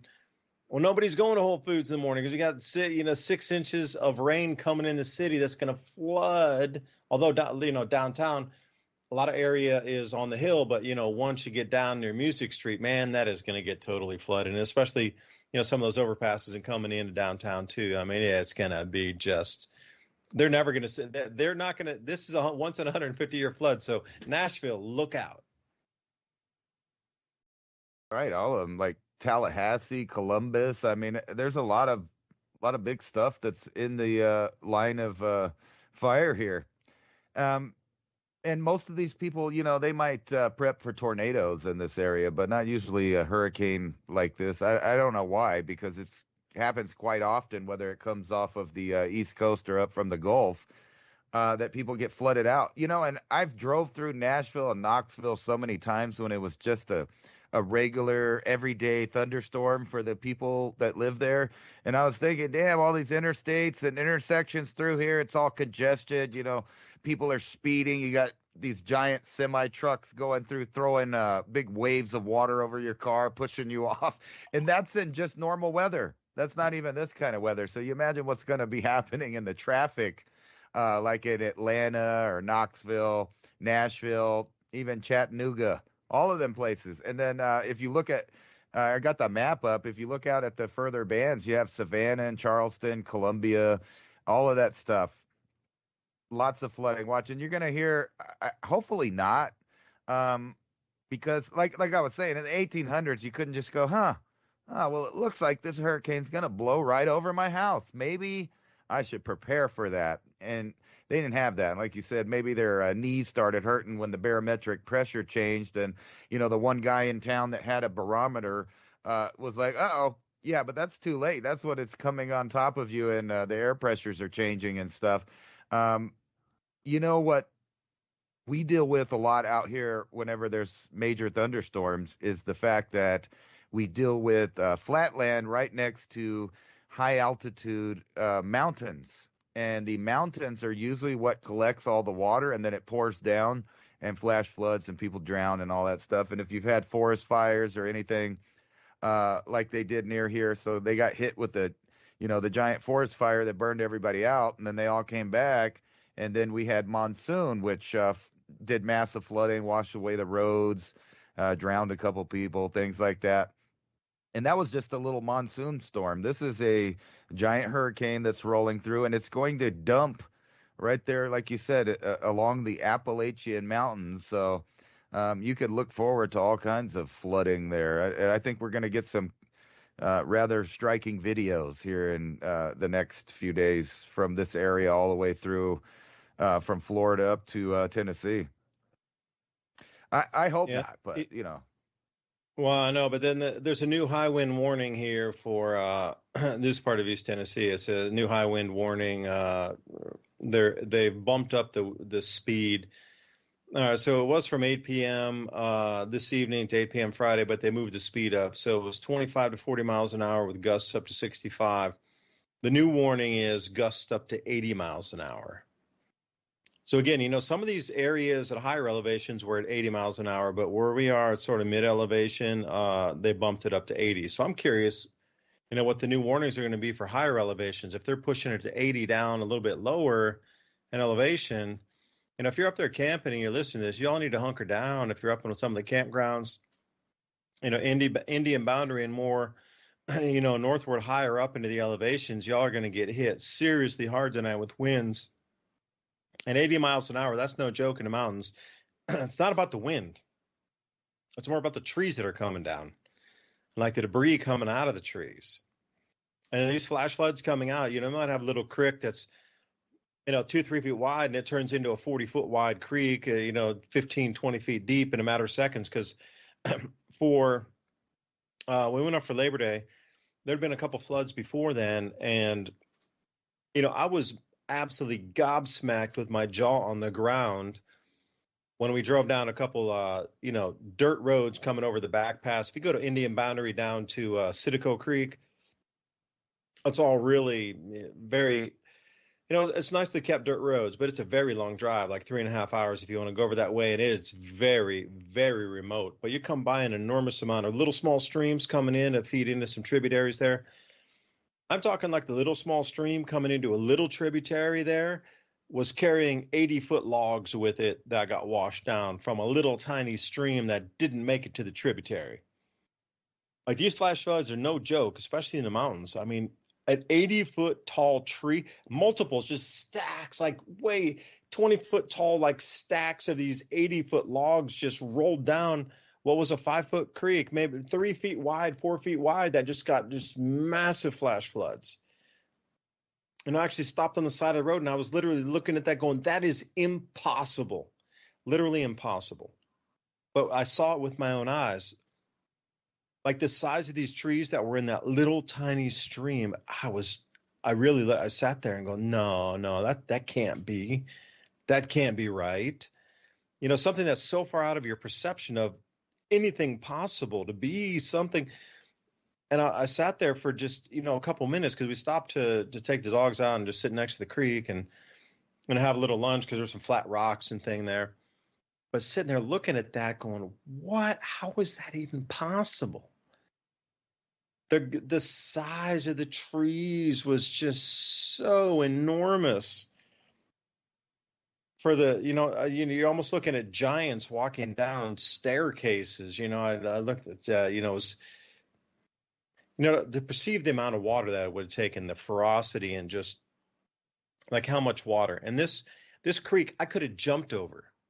Literally, I could have just taken a step over it to jump to the other side. Brought, dozens and dozens of 80-foot long trees that have been ripped out and dragged down there. That's how much extra water flows in on these flash floods. So if anybody's listening out there, even if you're near a very, very small creek and they're coming into this type of rainfall and flash flooding, oh my, anything is possible. I mean, does it scour it down to bedrock? Perhaps. But does it rip something out further up there with landslides and just flush it? Oh yeah, that's very possible. I've seen things after those floods that I didn't think were possible ever in your wildest dream of there. That's really You have to re-question your reality when looking at some of the possibilities of the floodwaters and with the damage and the debris they can drag down. That's really unthinkable. And, if you could have been there with me to even look at just even standing there for a second, that is impossible. So be careful up there if you're crossing streams, because what you think is literally impossible is very, very possible. So precautionary preparedness is like an understatement in a lot of these things when they're talking about preparedness, precaution. Should be extreme danger, and you should move from that point. It should not be like just be prepared and be cautious. It should be everything is extreme danger until it's verified not to be, especially if you're in the mountains at the moment. So I was going to go somewhere with the thought, but I forgot, man. Just jump back in, please. No, I was looking up while you were talking, like how many people are already out of power. There's already 1 million people out of power in Florida. And actually, I'm waiting to see the other states light up here, like South Carolina and Tennessee. Because Georgia will be next. Follow on Georgia. Georgia will be the biggest one next because they had the big thing, especially around Atlanta area and stuff. Yeah. Right. They already have 30,000 out of power now. And then up to 12,000 already out in North Carolina. Yeah. So I hope you have your flashlights. Right. That's one of the most basic things that I teach my children. Even my toddlers now know, they have a flashlight. And their flashlight is just like a little bit of power, right? It's like the campfire kind of mentality. If you have a light, no matter what's going on, it just doesn't seem that bad because you can see what you're doing, right? And that's like a basic thing that everybody should have. I personally think that, and this has nothing to do with the storms, but it does come in handy, a lighter, a flashlight, and a knife. Those are like 3 items that whether you're male or female, you should have with you at all times. No telling, what will happen, but the light, if you've ever been in a building where the power goes out, boom, nobody can see. Now they have a bunch of cell phones, but they're very dim. And I want a light that I can see. I want to see out further than I am, like into a field a few hundred feet. I want to see what kind of dangers are actually outside. And like you were talking about, all the limbs falling. When's the last time a hurricane rolled right up the Appalachian in such a straight line as the mountains to shake loose and break all of those? So that's what kind of to, circle back to the power outages. That's what I'm expecting to see is a bunch of power outage. I mean, even with the floods and all of that, like you were saying, tree branches falling down from the wind and all these places where people don't, generally deal with that kind of wind speed. So they haven't been trimming them off and cutting them. And you always find, unfortunately, that I'm not going to call it laziness, but not being prepared, right? So the same thing that will mess you up in a hurricane, mess your house up, is the same thing as if you live out west and you're worried about wildfires. If you don't have a clear section around where you live, like where I live, it's a nightmare waiting to happen because there's so many properties in a row with flammable buildings, right?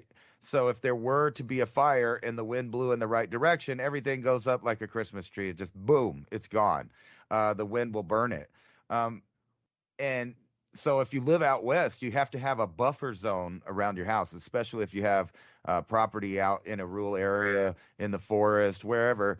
It doesn't matter what the government's telling you to do. You need to have a clear, open space around your house where nothing's falling on it or there's not big, piles of flammable material. And the same goes is if you live out east and you're worried about storms coming in. That same principle will keep your house from being impaled.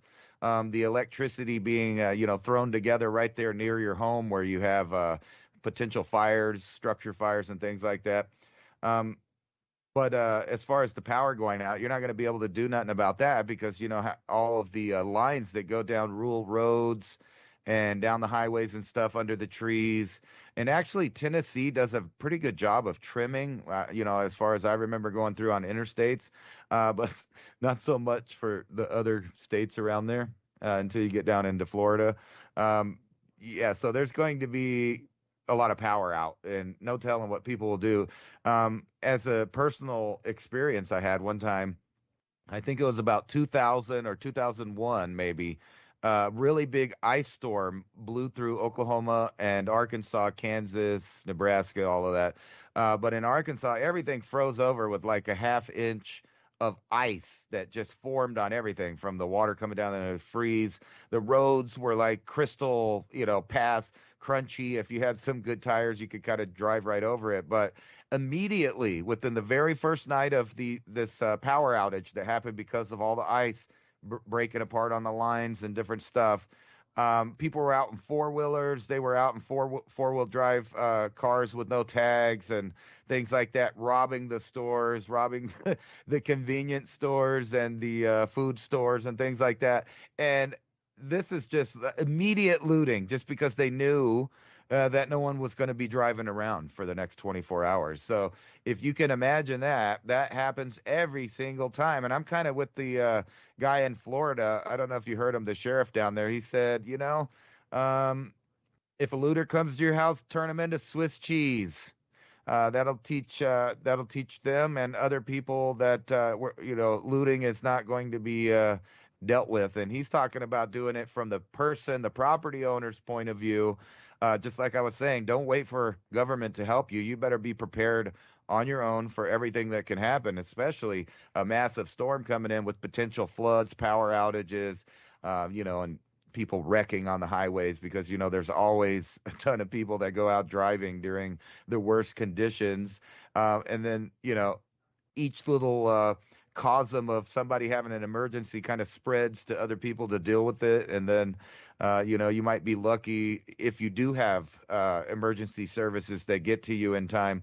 So the best bet is just to prepare for yourself and have all the supplies that you could possibly need. Know your way out. As they say, when in doubt, know your way out. Yeah, I was talking to one of my neighbors who lives on the other side of the mountain from me, and he's like, his wife made some stuffed peppers and cabbage in advance in case they lose power. And then, one interesting thing is like the road crossing, I'm reading the message right here, the road crossing the creek before you get up to the mountain here, because they live up in you got to cross over to get to their place. Usually floods, but subsides pretty fast after the rain. And then I wrote him back and said, yeah, same here. This big pond we have in front of our house here floods and actually, blocks the road and everything. You can't get through. That stops the looters. Right. But if they do get up here, it's the same thing. Like, looters beware in Tennessee. That's why they don't come here. Right. I mean, they don't. They literally don't. But anyway, we had those natural barriers between us. So their creek floods. So once they know these big, storms are coming, they get up in there and they make sure they're tucked in there, because literally when it comes, or I don't care how much money you have, nobody's going to fly in a helicopter up there. Nobody's going to take you across the bridge. You're literally stuck. You can't get back to your place until the storm subsides. So that is a natural barrier between you and anybody wanting to do your harm. Well, the same here. Like when this pond floods, which is already, I'm sure it already is. I haven't been out, but I'm sure when I go down there, the entire road's blocked. And the only way back through is through my neighbor's property on the back here. And it's really muddy. You're not going to drive through. You might walk. But I don't know that many looters that are going to walk into a place many, many miles. They're opportunists. They want to drive in. They want to hit and run. So, sometimes you might look at these events and go, well, we got snowed in for 2 days, but you know what? You were protected by nature from the looters during those days because they just can't get there. And you also have to think about that way in protective in terms of a grid down or some sort of more longer term situation that's not a natural weather event, whether it be an electrical outage or some sort of, earthquake or volcanic eruption or something, supply chains break down completely and people start wandering out looking for food and resources. It's just, when does your community come together? And I know you have spats with the neighbors and sometimes you're like, with your neighbors, but if it really came push to shove, I think everybody would come together, even though, in the small things just to create something out in the country. You need some drama somewhere. People just create drama because they need drama. I don't know. But, all that kind of ceases when it really comes down to people protecting themselves. You But know that what? is the thing. Like looters don't come here, and you should be prepared that if it does, then how are you gonna? What would your reaction be, Ransom? If like looters come up to your house and they were gonna take and try to break in and get things, I'd would your plead the place be fifth. an easy target, or would it be a difficult target and make them want to move further down the road somewhere else? But then that's the problem too. Would you want to protect the people where they're moving to next? This is where you get into the conundrum. Okay, your place is super safe. You've driven them out, but they're going to move elsewhere and then go try to raid some other place. And this is where, it starts to get into that, when do you draw a line somewhere? Well, you got to draw a line somewhere eventually, but where I live, I would say I'm probably not as safe as where you're at as far as dealing with a lot of people. But if it's a few people, I'm going to plead the fifth.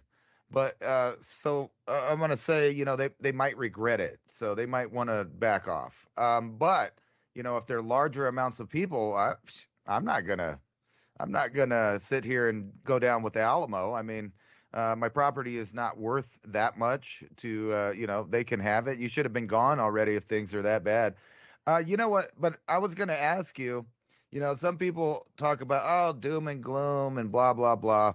And my opinion on it is maybe it fizzles out and does nothing, hopefully, right?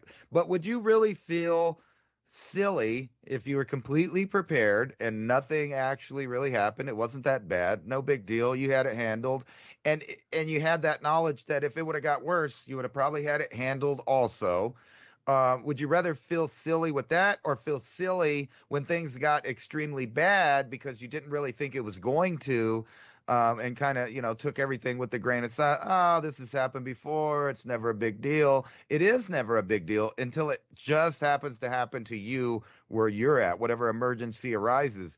And I would rather feel silly being overly prepared when nothing happens than I would feeling silly where I'm essentially with everyone else, a deer in the headlights with no plan, no thoughts on it, no logistics, no preparation of any kind, and at the whim of not only the public, but the government and nature. Who wants to be in that kind of silly position? I would rather be in a silly position of, oh, well, I overprepared. Oh, well, you know what? Here's all of the supplies I need for next time. If next time happens and it don't go so well, I'm already still prepared, as long as you're upkeeping things.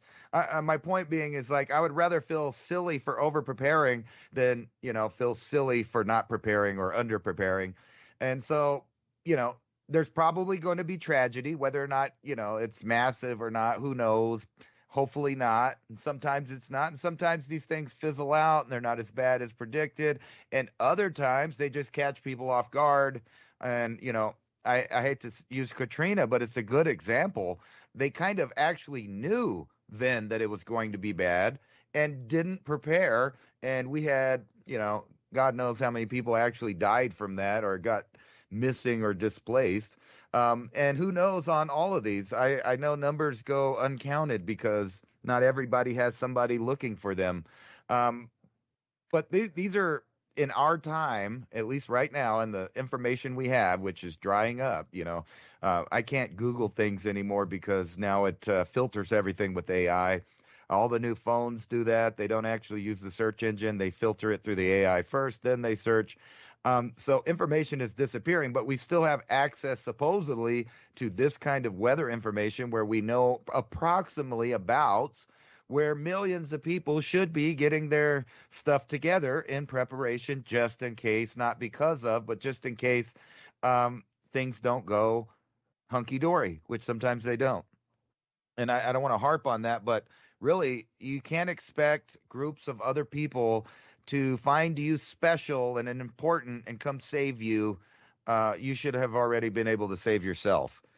True, there are some good emergency responders and networks out there to deal with emergency, but for the most part, it's after the emergency already happened, not before. They're not going to be out at your house, making sure that you got food, water, lights, that, you know where to go. Do you know the high places around where you live? Do you know where you could go if you did need help if you're not prepared? Do you even know that? A lot of people in Florida last time had help available, but they didn't know where to go get it because everything was turned off, no cell phone service, et cetera, no power. and they had never thought about it. They had never looked it up. They had never, refreshed the idea. And this is a secret to anybody that likes to travel. Whenever I travel somewhere, I know exactly where I'm at when I get there. In other words, I look to see where it's at. I memorize the streets around where I'm going. I see all of the potential resources that could possibly be there as far as stores and franchises and things like that. And I always plan a way out fast as possible in case I don't want to be there anymore. And you should do that too with just where you live. Matter of fact, you should know that about where you live. I guarantee you that the majority of Americans, if someone breached their home and they had to flee their home, they would get lost right around their home because they don't know where to go, because they've never been outside, because they've never walked around. They didn't familiarize themselves with anything other than where they drive. And driving and walking are way two different ideas and realities. So, yeah. That's just a little tidbit that I do. I don't know if that, I'm delusions of grandeur or whatever, but I do like to at least think that I know the layout and the topographic situation where I'm going. Like, where do you go?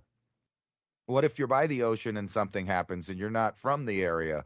Do you recognize the signs on when it's time to go, it's time to leave, or you die? I mean, because evidently, over and over again, people don't know that or don't take it seriously, and then they end up as a news story on CNN. Yeah, you mentioned the high spots, like where's your high spot in a flood? Well, you should also know where the low spots are, because I know within many, many miles of here, every time it floods where you cannot go. And I go there to try to take pictures to show sometimes when it really floods. So we had a 6.5-inch rainstorm last year, which completely flooded the barn and made me redo irrigation and like water flows around the barn. But in that morning afterward, just as soon as it got light, I wanted to go try to drive around, and the whole thing in front of my place was flooded, so I had to wait for a few hours until it came down. I got a 4-wheel drive, I got to pick up, and was able to get out through there because I knew where the road was and whatnot. It wasn't flowing water or anything at that point. It kind of just become stagnant because the flow stopped. But I know where all the low spots are. See, you got to think of the inverse. If you're going to think about where the high spots are to try to outrun the flood, you should know where the low spots are too, where the water is going to pool first, because you're going to get trapped there first.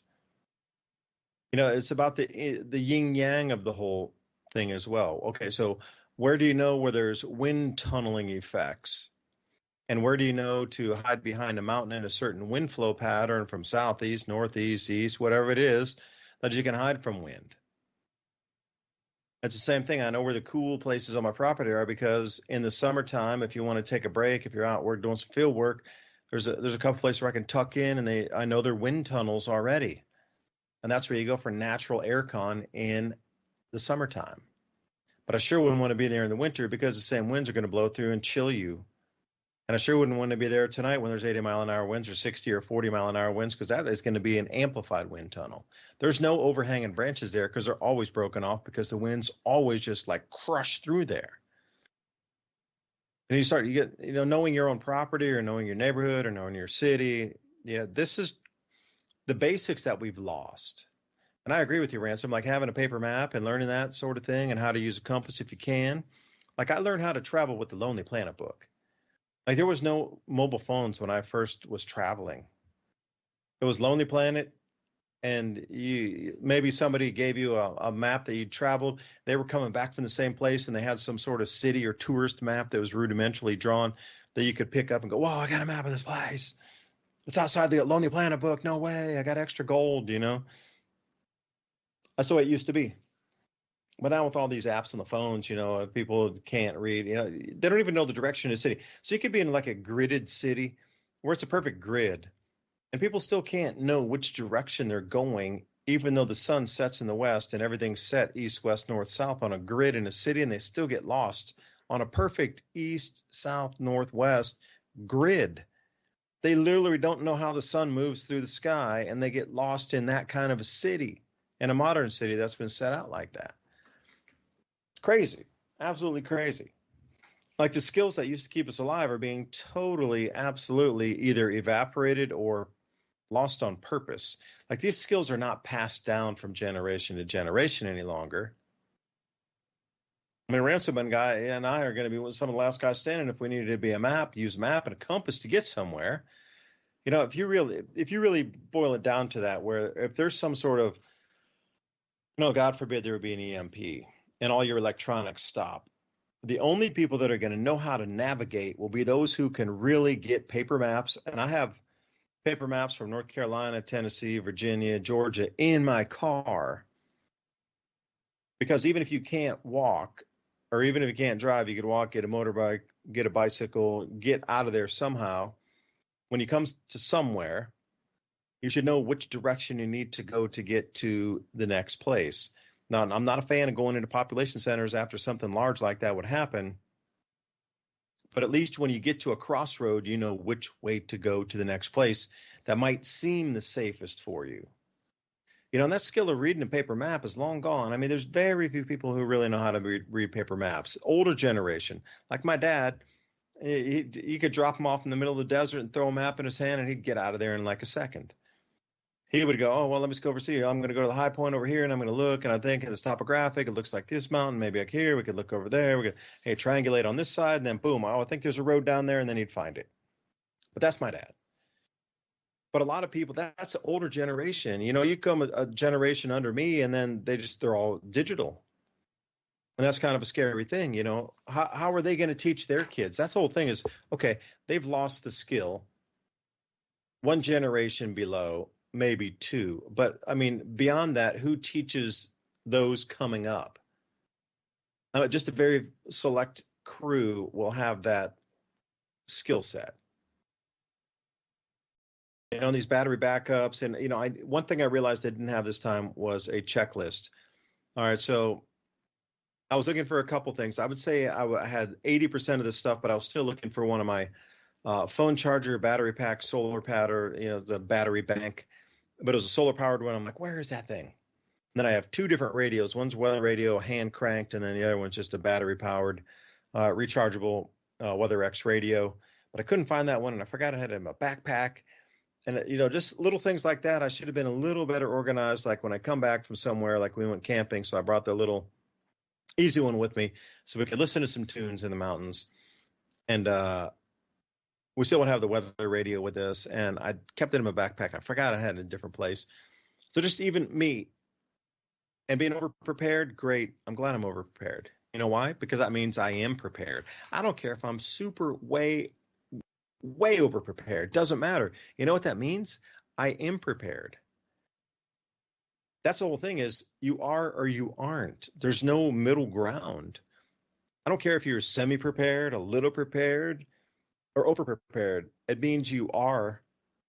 And that means that you have resources to help others that are in a situation where they are not. And that's the whole thing. It's great to be prepared and say, like, yeah, you know, I can live for weeks out here and, you know, grid down, and I got generator and I got solar panel and we got all this kind of Generacs and, you know, this, that, and the other. Neighbors have that too. But what about those people that don't have it that you can help? And that's the whole thing that kind of gets lost in this prepping community is, at least on a lot of people, I'm not going to say everybody, but a lot is, I'm going to stay here and I'm going to have my food and my water and I'm ready for everything. But they're really not thinking about the others out there that might not have it. But again, there's a fine line between helping people and those who are going to come and take advantage of you. You know, but you should know your local municipality area of people who really might be in need that didn't get prepared because they're just that kind of person that, you know, that next door neighbor. Again, you know, they got a peanut butter and jelly sandwich and they think they're stocked up in their fridge. You know, my sister's told me she's gone to their friend's house and they got kids, you know, and they got like Kool-Aid and just like a few things in the fridge. And she was telling me one day, like, I can't believe I went to this person's house.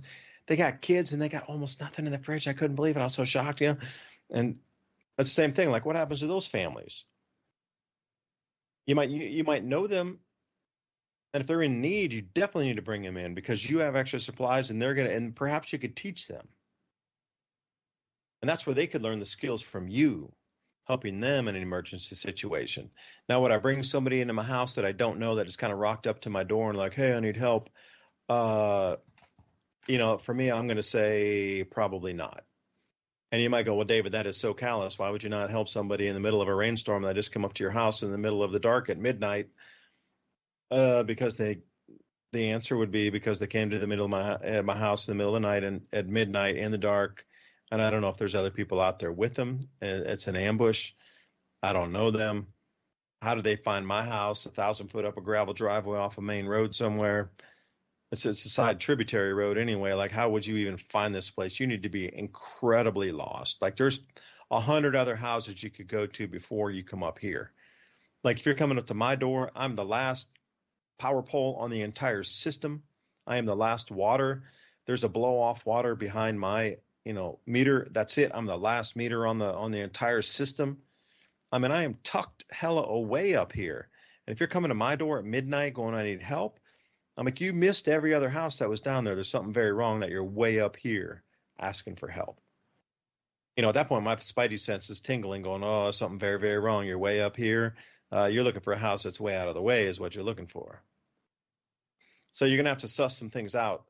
But Ransom, what's the difference between you helping neighbors that aren't prepared and, trying to assess that threat that's coming at you as well? Because this hurricane, it's, it'll be a 3-day event and people will get through it. But, if it's a longer term thing, 2 weeks, power outage, EMP, natural disaster, volcanic eruption, some kind of massive New Madrid earthquake type of thing.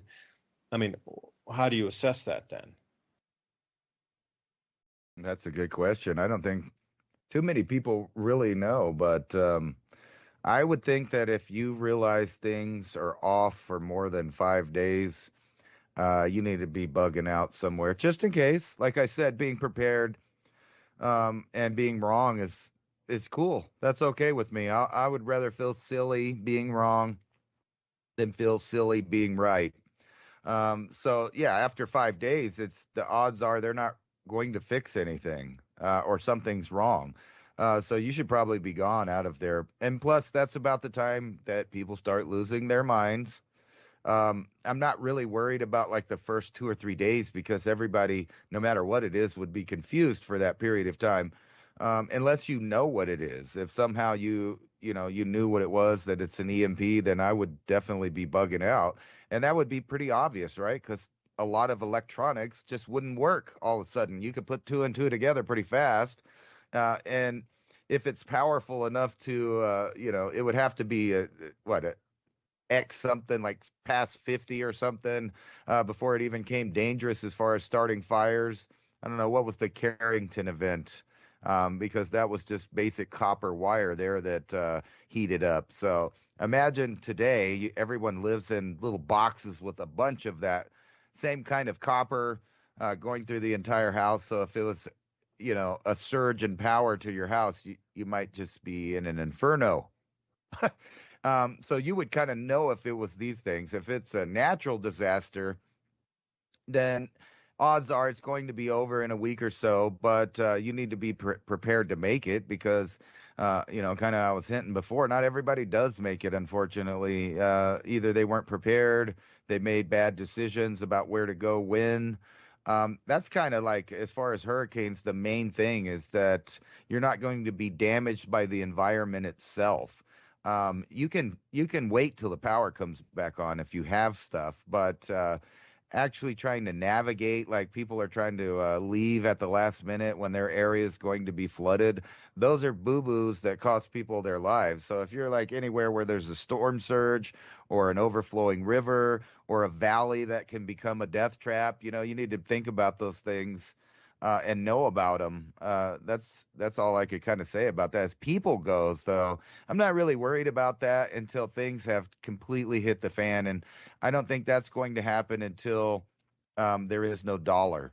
There's no dollar, so everybody will be in agreement that that's the end of our system, and that's when people will be freaking out. I don't think it'll be any natural disaster. Unfortunately, though, natural disasters can be big enough, and like we've seen in the past, ancient past and kind of near past, things can change at the drop of a dime, and something could come floating into our atmosphere that makes people go into survival mode whether they wanted to or not, including all the nations on earth and the continuity of governments. And face it, you're small fries. You're a singular family or maybe a singular community, and you're not going to be competing with them. So you would have to just ignore what they're doing and find your own salvation. That's kind of my point was all night, is that governments can't and sometimes won't help you. So it's up to you to know what's going on and how to deal with it. All of those people that depend on government, I have a bad feeling that, in the next couple of years, and I'm not even talking about natural disasters, I'm just talking about the way it looks like the political environment is going. If you've been paying attention, there's so much lawfare going on right now that eventually some law enforcement and government entities are going to face off against others. And I think that's kind of the plan. And that's why they're talking about a mass casualty event. They're not talking about bolides coming in or super volcanoes or a combination of a bunch of volcanoes or global warming or global cooling or any of that stuff. They're worried that there's going to be some kind of political violence, and they're already preparing for restructuring our government according to their narrative. And I don't think that the people of our country would do that. However, if you get people that are power hungry and argue about who has the power, I could see there being interagency fighting, and it's already started as far as lawfare, where some groups are trying to prosecute the other groups and back and forth if they say the wrong thing or they go the wrong way against an agenda on one side or the other. And the next you'll see is some kind of, not that we haven't already, keep in mind, there's been actually, I think, 3 attempts on the ex-president, and they're acting like that's no big deal. That's no big deal. That's normal. Don't worry about it. Let's go to war with Ukraine. Let's go to total war with the entire Middle East, because if you're paying attention, that's what's happening there. They're expanding that war out just as predicted. It's going to, you're going to see on the news next, Jordan gets involved. And then over in the Ukraine-Russia thing, you're going to see Belarus, Romania, all these other countries start getting involved. It's kind of not looking good. So I hope that the political alignment goes into the more peaceful, stable way, but who knows if that's part of the TV show too. I got an answer for you. The Carrington event was an X-45 flare.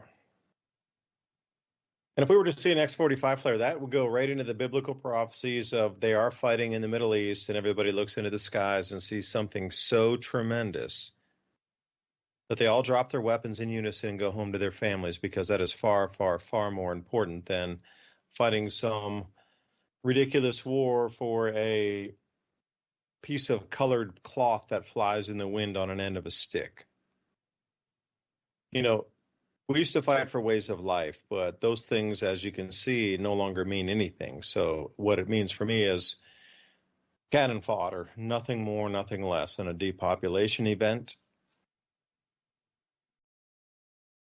It's taken a sort of a negative way to look at it, but in a realistic way as well. It's just another cycle in history. We look at one of the biggest lies ever sold to humanity was statism or nationalism. There is no statism. There is no nationalism. There is no countries. It is one human race on one planet. This fictitiousness that has been sold to us of these things called borders and passports and nationalities, that is a bigger lie put across all of humanity than central banking and the issuance of money and fiat currencies printed out of thin air. The largest lie ever told to humanity is that you are from a nation, and we buy it. We saber rattle from that border to the next border. That is the biggest lie ever told, is that we are from a country.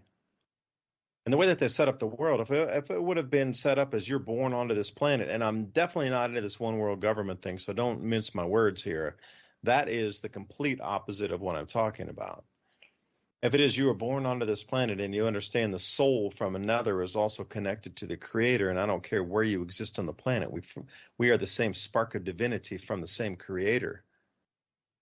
That is entirely different than coming into one global unelected government to come down and push digital IDs and all these other things upon us, central bank digital currencies, to get you to oblige or die, literally. Those are completely different worlds. They don't even exist in the same dimensionality. But I digress. Thank you for listening tonight. If you enjoyed the content, please visit Civilization Cycle right over on Buy Me a Coffee. Buy Me a Coffee /Civilization Cycle. Buy us a double espresso so we can keep working late into the night like little chipmunk. We'll keep getting the show notes out to you. Also, go to civilizationcycle.com, and I will give you, and Ransom and I put together a one-page, probably 8 bullet points of things we talked about tonight. We do cover a lot of area and territory in our talks, so 8 points, 1 page, delivered to you on a weekly. That way you can start the conversation or just remember what we were talking about and then go down and do your own research. That's what I recommend completely. Don't believe a thing I said. I don't want you to believe me. I'm just saying what I'm saying, and it's up to you to take the information, take it, keep what works for you, and then discard the rest. What works for you, do the research on it, and go further. Because that's the whole thing about why would you deplatform somebody if you disagree with their opinion? You disagree with it, okay, I don't want to listen to it, I'll move on. It's the same thing. It's just freedom of thought, freedom of expression. CivilizationCycle.com and Buy Me a Coffee /Civilization Cycle. See you next week. Thank you for listening. Stay safe out there and avoid the streams. Bye for good, bro. Bye for now.